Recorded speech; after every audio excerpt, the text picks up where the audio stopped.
sa yakap na matagal kong hinintay, sa tahanang hindi kailanman nagbago. Kahit ako'y naglakbay, uuwi rin ako, hindi bilang bayani o perpekto, kundi bilang pusong nagmahal at hindi sumuko.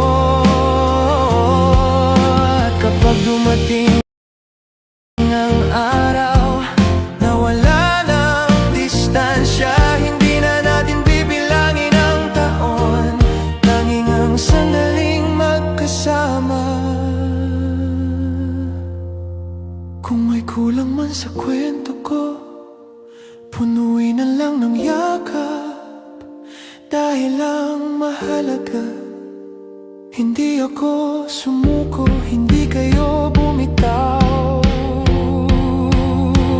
Uuwi rin ako sa